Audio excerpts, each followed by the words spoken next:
সবাই চিন্তা করি যে আমরা ইন্ডিয়া যাব, নেপাল যাব, মালদ্বীপ যাব, শ্রীলঙ্কা যাব, তারপরে ইউরোপের ভিসা আমাদেরকে দিয়ে দেবে, অনেক সময় রিজেক্ট হয়ে যাচ্ছে।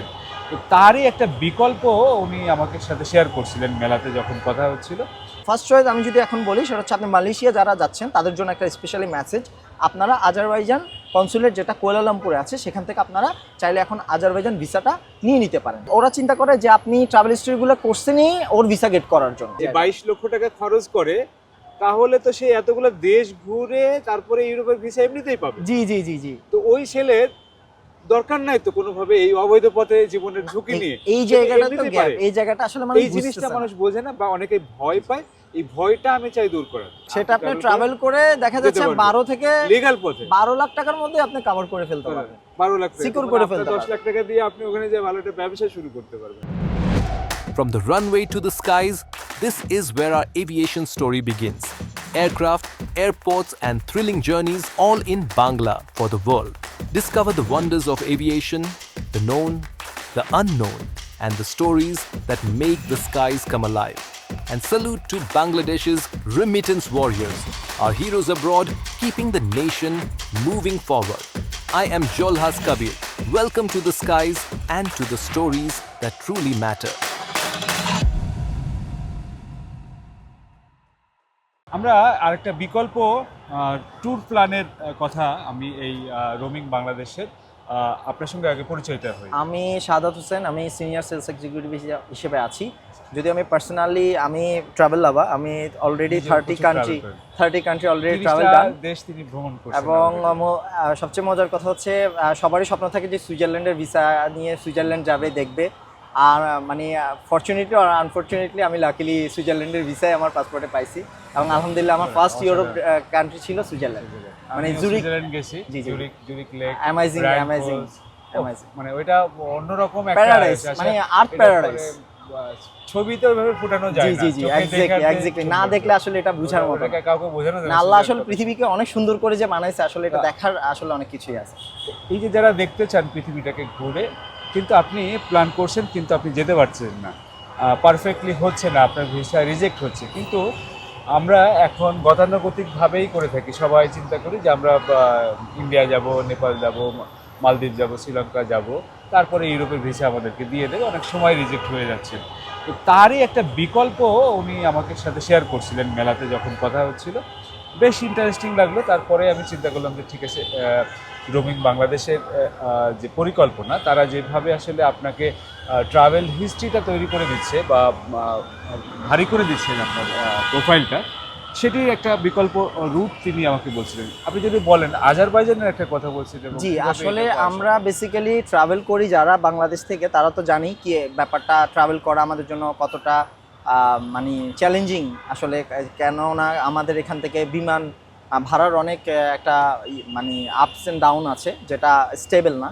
এবং যাই হোক, এখন মোস্ট অফ দ্য ট্রাভেলাররা করে কি আমাদের আশেপাশের কান্ট্রিগুলাই ট্রাভেল হিস্ট্রি হিসেবে কাউন্ট করার জন্য ট্রাভেল করে থাকেন, হ্যাঁ, এশিয়ান কান্ট্রি।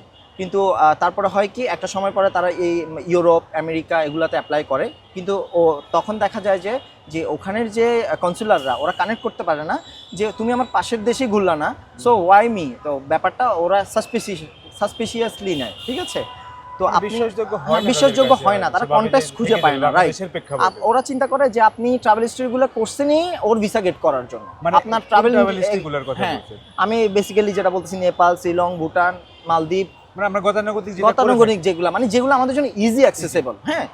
বাট আপনি যদি অ্যাকচুয়ালি ট্রু ট্রাভেল লাভার হন, আপনি চ্যালেঞ্জ, আপনি অ্যাডভেঞ্চার পছন্দ করবেন, আপনি দূরের দেখা যাচ্ছে আফ্রিকার মতো নামিবিয়া, অনেক সুন্দর ল্যান্ডস্কেপ, হ্যাঁ ল্যান্ডস্কেপ, আপনি ওই দেশগুলো যখন কভার করে আসবেন, তাদের ডে ওয়ানে মাথায় থাকবে যে you are the genuine tourist, ঠিক আছে। আপনি ট্রাভেলের জন্য আপনি লক্ষ টাকা খরচ করার জন্য রাজি, আপনি আপনার প্যাশনের প্রতি রিয়েল টুরিস্ট, দ্যাটস ইট। ওরা এইটা প্রমাণ করতে হবে যে আপনি রিয়েল টুরিস্ট, প্রমাণ করতে হবে, এটা ডেস্টিনেশন দিয়ে প্রমাণ করতে হবে। তো ডেস্টিনেশন চয়েসে যদি আমরা ভুল করি তাহলে ইমপ্রেশন অবভিয়াসলি ভুল আসবে। ইটস নট অ্যাবাউট দ্য কথা বলছিলেন যে আপনাকে আমার খুব মজা লাগছে যে চায়নার যদি আপনি 10 বার 20 বার ভ্রমণ করেন, হ্যাঁ এটা এক্স্যাক্টলি সেটাই।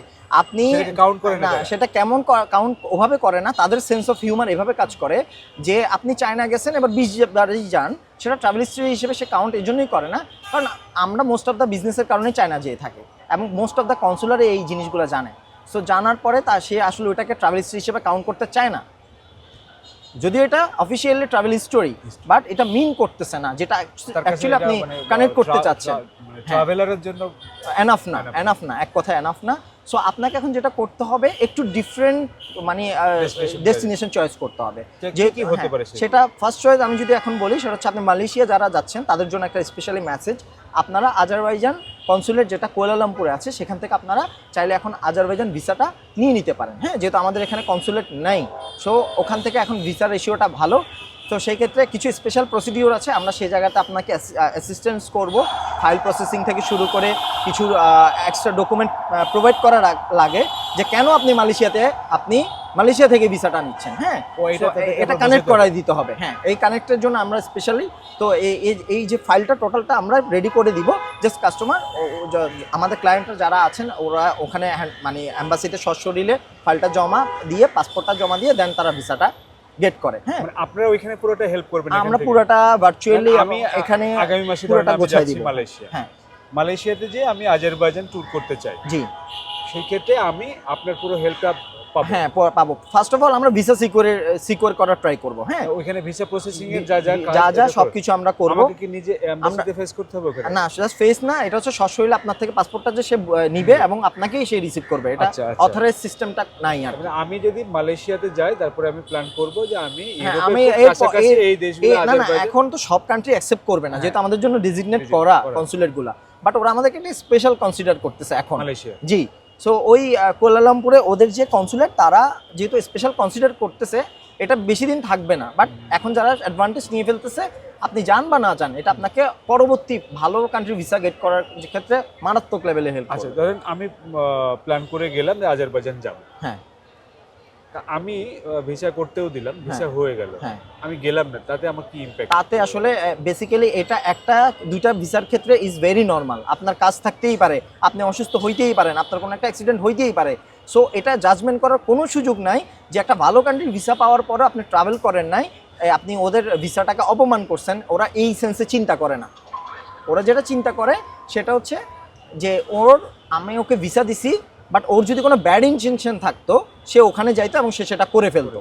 তো যেহেতু সে ওখানে যায় নাই, দ্যাট মিনস তার টাইম মোর দেন এক্সপেন্সিভ। মানে তার যে আমি যে ভিসাটা দিলাম তার থেকেও তার time expensive. That means he is a actually valuable person and traveller.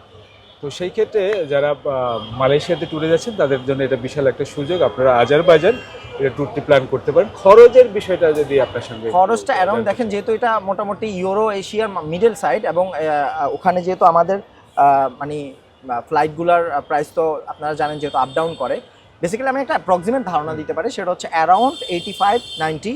এখনকার মানে বর্তমান যে যুদ্ধের কারণে যে অয়েল প্রাইস যেহেতু বেড়ে গেছে, হ্যাঁ, বাংলা টাকা 90 এর কাছে, হ্যাঁ, 90 এর মধ্যে আপনি রিটার্ন টিকিট পেয়ে যাবেন। হ্যাঁ, আজারবাইজান না, মালয়েশিয়া থেকে একটু হালকা আরো একটু বেশি হবে, বাট যেহেতু একটু ডেস্টিনেশনটা একটু পিছনের দিকে, বাংলাদেশ থেকে যে রেটটা আমি সেটা বললাম। কেউ যদি ট্রাভেল করলে আমাকে মালয়েশিয়া থেকে করতে পারেন, সেক্ষেত্রে আরো 5-10 হাজার এসে দেশ থেকে ট্রাভেল করে যেতে। এটাই বলছিলাম, আমি দেশ থেকে যদি ট্রাভেল করেন ভিসা নিয়ে এসে, যেহেতু আপনার হাতে টাইম থাকবে, আপনি যদি এখান থেকে ট্রাভেল করেন সেক্ষেত্রে এই প্রাইসটা থাকবে। আগে 3 মাস দিত, এখন 1 মাস দিচ্ছে। রিসেন্ট আমরা যে ভিসাগুলো রিসিভ করেছি সব 1 মাসের, ঠিক আছে? 1 মাসের পর ঢুকার পরে ওনারা আপনি 15 দিন বা 20 দিন কাউন্ট হবে, ঠিক আছে? বেসিক্যালি তো এতদিন থাকা লাগে না। বা আকুতে দেখার মতো, আজারবাইজান দেখার মতো 3 দিনের মধ্যেই আনা।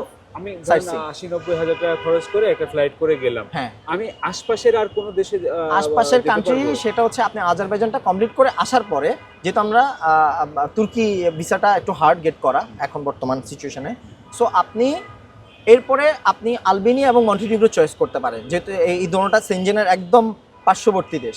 ওইগুলোর জন্য কি ভিসা আমাকে? ওগুলোর জন্য ভিসা বাংলাদেশ থেকেই করতে হবে, কোথাও যেতে হবে না। আমরা টোটালটা প্রসেস করে দিব এবং এই ভিসা দুটোটা একসাথে আপনাকে একই ফ্লাইটেই আমরা কি করে দিব, মানে ব্যাপারটা ম্যানেজ করে দিব, ঠিক আছে? পোষায় যায় সবার, যে যারা যাতে পোষায় যায়। হ্যাঁ, ট্রাভেলার যখন যাচ্ছে রিয়েল ট্রাভেলার। কিন্তু আজারবাইজানটা কানেক্ট করা এই জন্যই, যারা 5টা 6টা 7টা কান্ট্রি ঘুরছেন, আজারবাইজানটা আপনাকে মালয়েশিয়া থেকে 2-3টা দেশকে, যদি একটা 2-2টা দেশে, সিঙ্গাপুর, মালয়েশিয়া, থাইল্যান্ড সবাই করে, হ্যাঁ করে। এক রুটে আপনি আজারবাইজানে যখন ঢুকছেন তখন আপনি মন্টিনিগ্রো এবং আলবেনিয়ার চোখে একটু ভালো প্রোফাইলের মানুষ, ঠিক আছে? মানে আপনার ইন্টেনশন ক্লিয়ার, আপনি আসলেই ট্রাভেল করতে চান। তাহলে আপনার ইমিগ্রেশনে অ্যাটলিস্ট কোনো প্রবলেম হবে না, কারণ visa is a primary entry, right? So এটা কখনো অ্যাসিওর করে না যে ওই কান্ট্রিতে আপনি ঢুকতে পারবেন না। ওটা আপনাকে ইমিগ্রেশনে অবশ্যই কি করতে হবে, এক্সপ্লেইন করতে হবে কয়দিন থাকবেন, আপনার রিটার্ন টিকিট কোথায়। করতেছি না না অবভিয়াসলি, আচ্ছা, এবং ভাই না? ওইটা হচ্ছে এনডিএক্সি এবং ব্লু ওয়াটার, তাহলে আমি অত্যন্ত আপনার কাছ সুন্দর। থেকে সব ধরনের হেল্প পাবো। জি জি, ইনশাআল্লাহ ইনশাআল্লাহ। ভিসা প্রসেসিং ওখানে কি একই করতে হবে সাথে না একই করতে সাথে হবে, সবকিছু, কোথায় আমার এমবাসি, সবকিছু এ টু জেড, দিতে এ টু হবে, জেড। ইভেন আমরা আমাদের এভরিথিং কাস্টমার, আপনাদের কাছ থেকে আমি হ্যাঁ হেল্প হ্যাঁ পাচ্ছি। জি জি পাচ্ছেন। ইভেন আমরা আজারবাইজানের এখন ট্যুর প্যাকেজও আছে 7 নাইট 8 ডেজ আমরা। আমরা ট্যুর প্যাকেজও করাচ্ছি। হ্যাঁ ওখানে ট্যুর প্যাকেজও আছে, তুর্কিও ভিসা আছে সহ? আমাদের। হ্যাঁ হ্যাঁ হ্যাঁ, তুর্কিও আছে যাদের কিন্তু ভিসা আছে। ভিসা আপনারা নিজেরা করে যার ভিসা পাসপোর্টটা হ্যাঁ, নিজ কে- হাতে জমা দিতে হয়। এইটাই একটা যে মালয়েশিয়াতে আপনি গেলে যেহেতু ইন্ডিয়া বা নেপাল বা আশপাশের দেশগুলোতে আমাদের ও consulate নাই, জি। আমাদেরকে মানে বাংলাদেশি হিসেবে নিচ্ছে রিসিভ না। করছে না, জি সেই ক্ষেত্রে মালয়েশিয়া বিশেষ একটি সুযোগ দিছে। জি। সেই সুযোগটি যারা যারা কাজে লাগাতে চান তারা অবশ্যই আমি বলবো রোমিং বাংলাদেশ ওনাদের সঙ্গে যোগাযোগ করতে পারেন। আমি ডেসক্রিপশন বক্সে তাদের বিস্তারিত দিয়ে রাখবো। আর আপনারা যারা এই মুহূর্তে প্ল্যান করছেন যে ইউরোপের খুব কাছাকাছি দেশগুলোতে ঘুরতে চান, আমার মনে হয় এটি একটা ভালো সিদ্ধান্ত হতে পারে। কারণ আপনারা মালদ্বীপ, শ্রীলঙ্কা বা এই আশপাশগুলোতে অনেক টাকা খরচ করেই যাচ্ছেন। সেই ক্ষেত্রে যদি আমি ভালো বলি একটা কান্ট্রি যদি একটা ভালো কান্ট্রি যদি ইউরোপের কাছাকাছি হ্যাঁ, কান্ট্রি হয়, হ্যাঁ আমি একটু তাহলে অ্যাড ওটা করি বলছি। প্লিজ। সেটা হচ্ছে যে আপনি যখন এই যে মন্টিনেগ্রো, আলবেনিয়া এগুলো ঘুরে আসবেন, যেহেতু পাশের দেশ সেনজেন, আপনি ওই দেশে একবার ঘুরে আসা মানে সেনজেনের যে কোনো কান্ট্রি আপনাকে এইটা মানে তারা ইনশিওর হয়ে যাবে যে আপনি ওই দেশে রুল ভায়োলেট করেন না। ওই দেশে যদিও গিয়ে আপনি সামনে ইলিগেল ভাবে ক্রস করতে পারতেন, হ্যাঁ, আপনি হ্যাঁ, যে এই এই যে সুযোগটা ছিল। আপনি ওনার লকে রেসপেক্ট করছেন, মানে আমাদের আপনি দেশে অবশ্যই যা হয়, রেসপেক্ট ইতালি পাবেন। যাওয়ার জন্য যে হ্যাঁ, এই জন্য লিবিয়ায় যে পানি পথে চলে যাচ্ছে প্রচুর মানুষ, হ্যাঁ এই যে বাই এটা পথে আস্থা চলে যাচ্ছে হীনতা ওখান থেকে। বাংলাদেশিদের মন্টিনেগ্রো, উপরে। আলবেনিয়া থেকে বসনিয়া হয়ে হাজার বাঙালি ডয়চে ভেলে কভার করছে, আপনি দেখবেন রিপোর্ট যে অনেক অনেক বাঙালি ওখানে স্টিল সার্ভাইভিং, হ্যাঁ শুধুমাত্র ইউরোপে ঢুকার জন্য অবৈধভাবে। বাট আমরা অবৈধভাবে অবশ্যই প্রেফার করি না। আমরা চাই আপনারা লিগ্যাল ভিসা নিয়ে আগে ঘুরে আসেন, তারপর আপনার এমনিতেই পাবে সে। হ্যাঁ আপনার ফ্রান্স এম্বাসি বা নেদারল্যান্ড একটা টুরিস্ট ভিত্তিক কান্ট্রি, এম্বাসিতে আমার কথা দাঁড়ান। হলো ভাই ঘোরার জন্য হ্যাঁ দেন আপনি profile দেখেন ভারী করার আপনার জন্য এত বেশি 90% টাকা ভিসা লাগে না। অ্যাসুরেন্স হবেই, কারণ ওরা কানেক্ট করবে যে আপনি যেহেতু ওর পাশের দেশে কথা যেহেতু ইয়ে উঠলো করেন। যেহেতু যে একজন মানুষ 22 লক্ষ টাকা থেকে 25 লক্ষ টাকা খরচ করে জি। ইতালি যাচ্ছে জি, অবৈধ জি, জি, পথে, জি। লিবিয়া হয়ে জি, জি, জি। পানি পথে। জি, জি। সেই লোক যদি এই এগুলো 22 লক্ষ টাকা খরচ করে, দালালের খপ্পরে পড়ে এই যায়। 22 লক্ষ টাকা খরচ করে, তাহলে তো সে এতগুলো দেশ ঘুরে তারপরে ইউরোপের ভিসা এমনিতেই পাবে। জি জি জি জি। তো ওই ছেলের দরকার নাই তো কোনোভাবে এই অবৈধ পথে জীবনের ঝুঁকি নিয়ে। এই সে তো জায়গাটা তো এমনিতেই গ্যাপ, পারে। এই জায়গাটা আসলে মানুষ এই জিনিসটা বুঝতেছে না। মানুষ বোঝে না বা অনেকে ভয় পায়। এই ভয়টা আমি চাই দূর করার। অবশ্যই অবশ্যই জি। আপনারা নিশ্চয়ই মানুষকে ওইভাবে বোঝাবেন যারা ইউরোপের স্বপ্নে বিভোর। তাদেরকে বলবো আপনার যে 20 থেকে 25 লক্ষ টাকা খরচ করছেন, সেটা আপনি যদি ট্যুর করে আপনার হিস্ট্রিটা বাড়িয়ে নিয়ে সেটা আপনি ট্রাভেল করে দেখা যাচ্ছে পারবেন। 12 থেকে লিগ্যাল পথে 12 লাখ টাকার মধ্যে আপনি কভার করে ফেলতে পারবেন। 12 লাখ টাকা Secure মানে করে আপনার ফেলতে 10 লাখ টাকা দিয়ে আপনি ওখানে যে ভালো একটা ব্যবসা শুরু করতে পারবেন। সো এই অবৈধ পথে যাওয়ার কোনো দরকার নেই। লিগ্যাল অনেক পথ আছে এবং আমাদের দেশে এখন অনেক এজেন্সি আছে যারা আপনাকে এই সহযোগিতাগুলো করে থাকছে। তো নিশ্চয়ই তাদের সহযোগিতাগুলো নেবেন। ভালো লেগেছে তার সঙ্গে কথা বলে, তারপরেই ভাবলাম আপনাদের জন্য একটা ভিডিও তৈরি করি। এটি ওই ধরনের কোনো প্রমোশনাল ভিডিও ভাবার দরকার নেই। আমি একদমই ব্যক্তিগতভাবেই যখন তার সাথে কথা বলে ভালো লাগলো, তারপরেই আসলে ভাবলাম যে এই অভিজ্ঞতাটা আমার সাথে যেটা শেয়ার হলো সেই কথাগুলো আপনাদের সঙ্গেও শেয়ার করে যারা ইউরোপ যেতে চান তাদের জন্য আমি মনে করি এটি কাজে লাগবে।